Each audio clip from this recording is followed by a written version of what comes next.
아니, 우리가 학교 다닐 때도 공부 잘하는 애들 있으면 어떻게든 친해져서 한자라도 더 배우려고 해야지.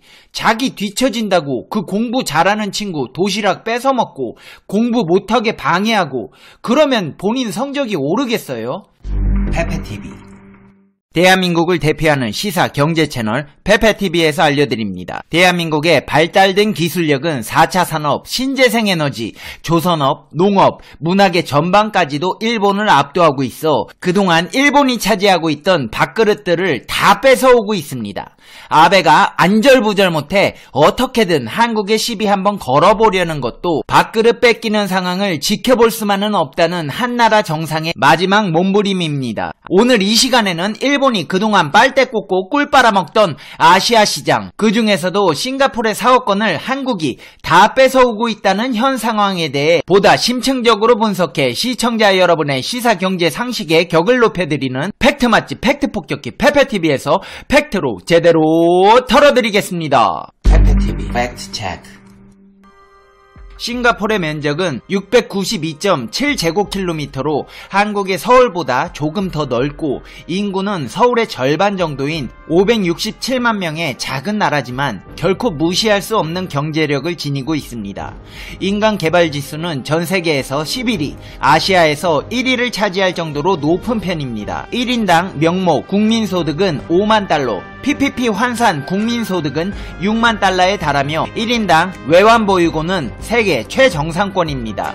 1인당 GDP는 3만 7천 달러가 넘는 부유한 국가입니다. 싱가포르는 고도의 발달된 시장 기반 경제를 가지고 있으며 역사적으로 수출입 무역에 의존하여 발달하여 왔습니다. 싱가포르는 런던, 뉴욕, 도쿄에 이은 세계 네 번째로 큰 외환시장을 가지고 있으며 사업가들에게 가장 친화적인 정책과 환경으로 평가받고 있습니다. 2010년 싱가포르의 경제성장률은 15%로 아시아에서 가장 높습니다. 그렇다면 여기서 질문 드리겠습니다.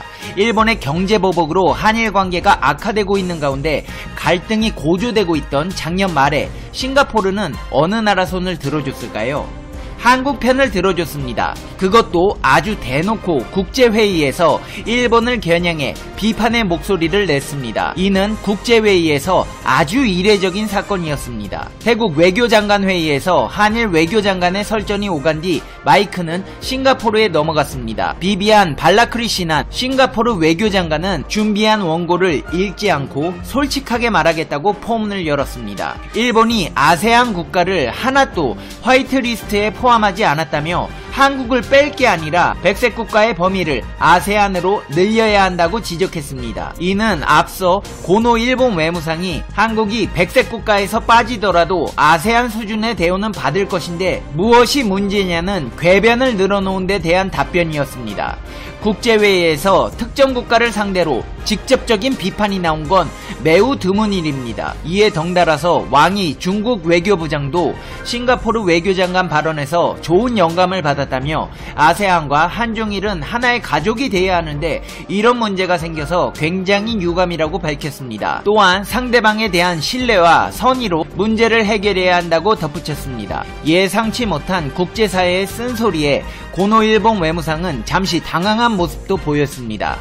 자유시장 경제에서 경제 보복 조치라는 구시대적인 미개한 발상 자체가 21세기를 살아가고 있는 지성인들에게는 통할 리가 없기 때문입니다. 싱가포르는 빠르게 아베 신조가 끌어가고 있는 떨어지는 칼날 같은 국가, 일본을 손절하고 4차 산업혁명 맛집으로 세계적인 유명세를 떨치고 있는 한국과 기술협력 MOU를 체결했습니다. 국가기술표준원은 한국과 싱가포르 정상회담에서 4차 산업혁명 신기술 분야 협력과 관련해 양해각서를 체결했습니다.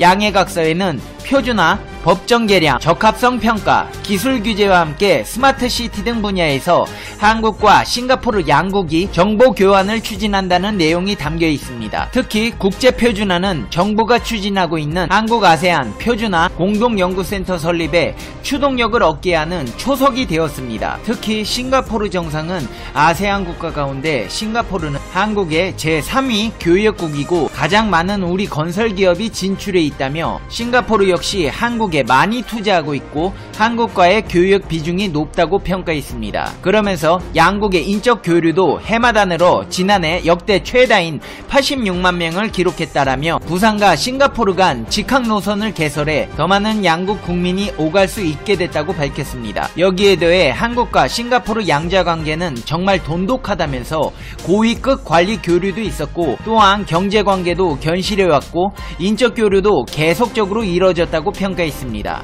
그렇다면 이렇게 국가 간의 사이는 돈독한데 민간 기업 간의 사업 교류는 어떨까요? 한국 기업들이 대박내고 있습니다. 싱가포르에서는 현재 2030 지하철 노선 확장 계획에 따라 톰슨 라인과 다운타운 라인 등 2개의 추가 라인이 곳곳에서 공사 중입니다. 이 중 삼성물산이 톰슨 라인 T30709와 T31309를 수주했습니다. T30709는 싱가포르 육상교육청이 발주한 공사로 삼성물산은 이 공사를 3억 9,300만 달러 약 4,500억 원에 단독 수주했습니다. 삼성물산이 이 큰 공사를 수주한 데는 이유가 있습니다. 지하철 천정 쪽 공사를 먼저 끝낸 후 하부 공사를 차근차근 진행해 나가는 방식의 공법을 적용했는데 이 방법은 초기 공사만 진척되면 도로를 옮기는 문제가 사라져 공사가 수월해진다는 게 장점입니다. 백화점, 호텔 등이 있는 주변 시설에 공사로 인한 간섭을 최소화하는 방식입니다. 여기에 하나 더 이유가 있습니다. 삼성물산이 입찰 당시 강점을 보인 것은 빌딩 정보 시스템을 활용한 공사 계획이었습니다. 삼성물산이 자체 개발한 BIM 시스템은 공사 기간별 공사 단계가 표시되고 특정 지역을 마우스로 클릭하면 해당 지점에 대한 공사 진행 유무와 필요 자재 등 주요 정보가 일목요연하게 표시됩니다. 한마디로 건설 토목 분야에 사물 인터넷 시스템을 적용했다는 겁니다. 도로를 여러 번 옮기고 복구하는 작업 단계를 줄이고 도면에는 역사에 들어갈 소화전 등 필요한 모든 정보를 표시해 발주처로부터 엄청난 호응을 얻었습니다. 결정적으로 삼성물산이 수주를 성공한 이유는 고객인 발주처의 신뢰 제고였습니다. T30709 입찰에 참여한 6개 회사 중 유일하게 삼성물산만 대안 설계를 제시했습니다. 도로를 옮기고 다시 복구하는 단계가 12단계였지만 이 과정을 7단계로 줄여 입찰했습니다. 공법이 바뀌면서 단가 상승 요인이 발생했지만 설계 점수는 1등을 받았습니다. 삼성물산의 안전 경영 또한 발주처의 신뢰를 얻는 데 주요했습니다. 안전을 최우선으로 하는 싱가포르 발주처의 특성을 고려해 싱가포르 현장 근무자는 물론 주요 경영진이 직접 싱가포르 육상교육청의 안전 프로그램에 참여하여 안전 관리에 대한 의지를 보여줬습니다. 한마디로 사물 인터넷을 활용하여 공정을 간소화시키고 공사 주변에 날리는 먼지들까지 잡고 현장 인부들의 안전까지 챙기는 세심함에 계약을 안 할 수가 없었다는 겁니다. 이런 세심한 배려들은 긍정적 결과로 이어졌습니다. T307 현장은 착공 이후 지금까지 무죄의 기록을 이어가고 있습니다. 현장에 도입된 다양한 안전사고 방지 장치들 덕분입니다. 이제는 건설 결과물만 좋다고 수주를 성공하는 시대가 아닙니다. 공사할 때 소음 먼지는 물론 공정을 줄여 간편화해야 합니다. 클릭 한 번으로 공사 현황 파악까지 할 수 있어야 하고 노동자들의 안전은 물론 심리적 안전까지 도모해야 하는 시대이고 이 어려운 일들을 대한민국 산업여군들이 해내고 있습니다. 에이 뭐야 페페TV야 삼성물산만 잘 된다고 무슨 대박이야. 다른 데는 뭐 없잖아. 아닙니다. 많습니다. 그 중에서도 현대건설은 8천억짜리 대박 계약을 따냈습니다. 현대건설은 지난 12월 한 달 동안 싱가포르와 베트남 등에서 총 8천억 규모의 도로 및 건축 공사를 수주했다고 밝혔습니다. 현대건설은 동남아 지역에서 연이은 수주 비결로 우수한 기술력과 성공적인 시공 능력을 꼽았습니다. 실제 현대건설은 약 2,560억 원에 달하는 싱가포르 풍골 스포츠센터 연내 수주를 추진하고 있는데 이를 달성할 경우 동남아에서 수주 규모 1조 원을 기록하게 됩니다. 총 2건의 별개 공사로 북남 고속도로 N113 공사는 2,549억 원, N115 공사는 2,545억 원으로 총 5,094억 원에 달합니다. 한마디로 떼돈을 벌고 있습니다. 베트남 베가시티 복합개발 사업은 휴양도시인 나트랑 지역의 지하 1층에서 지상 30층 규모의 고급 호텔 및 빌라 단지를 조성하는 부동산 개발 공사 프로젝트입니다. 야, 페페TV야, 삼성현대는 원래 잘 나가잖아. 거기 빼면 대한민국 잘 나가는 회사가 뭐 있냐? 네, 여기 GS건설이 있습니다. 까다로운 싱가포르 발주처의 GS건설 시공 능력을 다시 한번 입증해냈습니다. GS건설도 싱가포르 북부에 건설 중인 131m 규모의 터널 공사와 환승 및 관공호 역사인 우즈랜드역을 건설하는 공사입니다. 근데 GS건설은 이를 훌륭히 수행해냈습니다. 그것도 아주 예술적으로 만들어냈습니다. 아트 디렉터를 지하철 내부 인테리어에 참여시켜 사람들의 감성을 자극하는 예술품으로 승화시켰습니다. 여기서도 쉽지 않은 작업이었습니다.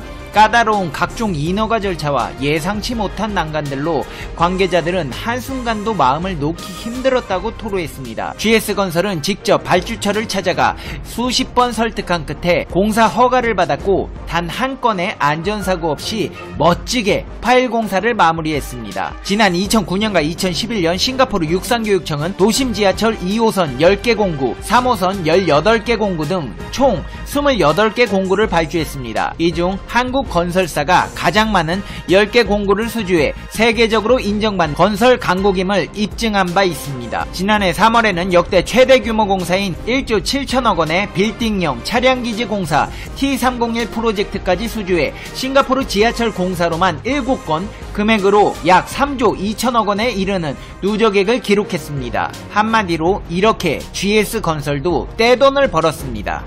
야, 페페TV야, 네가 말한 건 다 건설 토목밖에 없잖아. 다른 분야는 대한민국 폭망인 거 아니냐? 아닙니다. 여기 올리브영과 셀트리온이 있습니다. 올리브영 자체 브랜드가 동남아 최대 유통기업 데일리팜그룹과 글로벌 파트너십 강화를 위한 업무 협약을 체결하고 싱가포르에 진출하기로 하였습니다. 데일리팜은 싱가포르와 홍콩, 중국, 인도네시아 등 아시아 11개국에 1만여 개 매장을 운영하고 있는 동남아 최대 유통기업입니다. 아울러 양사는 싱가포르를 시작으로 향후 인도네시아 등 동남아시아 전역으로 K-뷰티 전파를 위한 파트너십을 단계적으로 확대해 나갈 계획입니다. 이번 업무 협약은 최근 K-뷰티 격전지로 부상하고 있는 싱가포르에서 새로운 사업을 모색할 수 있는 발판을 마련했다는 점에서 의미가 큽니다. 셀트리온 헬스케어도 싱가포르, 말레이시아 등 아시아 지역 정부에서 진행한 의약품 입찰에서 잇따라 수주에 성공하였습니다. 셀트리온 헬스케어는 올해에 이어 내년에도 싱가포르 국공립병원에 램시마를 독점 공급할 예정입니다. 말레이시아 정부와 태국 정부의 입찰에도 성공해 글로벌 직접 판매 역량을 입증하는 뜻깊은 성과를 냈습니다. 이렇게 대한민국은 건설, 토목, 의약품, 뷰티 산업, 4차 산업, 농업, 조선업 등 못하는 분야가 없는 세계 최고의 기술 국가가 되어가고 있습니다. 이제 페페TV의 결론 듣겠습니다. Conclusion. 페페TV. 아베 신조씨, 잘 들었어요? 대한민국의 위대함을. 이제 힘의 차이가 느껴지십니까? 아니, 우리가 학교 다닐 때도 공부 잘하는 애들 있으면 어떻게든 친해져서 한자라도 더 배우려고 해야지. 자기 뒤처진다고 그 공부 잘하는 친구 도시락 뺏어먹고 공부 못하게 방해하고 그러면 본인 성적이 오르겠어요? 수그리고 들어와서 배울 생각을 해요. 석탄 발전소나 지으면서 후쿠시마 농수산물 먹어서 응원할 생각 하지 말고 이 양반아. 으이그. 하긴 그런 머리 있었으면 역사 왜곡이나 하고 있지는 않았겠죠. 그래요. 살던 대로 살아요. 사람 고쳐 쓰는 거 아닙니다. 그냥 그대로 사세요. 페페TV 시청자 여러분은 어떻게 생각하세요? 페페TV는 여러분의 생각이 궁금합니다. 댓글로 여러분의 생각을 남겨주세요. 여러분, 해피 뉴 이어! 새해가 밝았습니다. 2020년에는 원하시는 모든 일들이 기적처럼 이뤄질 거예요. 걱정을 마세요. 진짜 다 잘 될 겁니다. 뭐든지 할 수 있다는 긍정적인 기분으로 올 한 해 우리 힘차게 시작해봐요. 항상 집안에 평안이 가득하시고 행복하시고 즐거운 날들이 되시길 페페TV가 응원하겠습니다. 그럼 다음 영상에서 봬요. 안녕.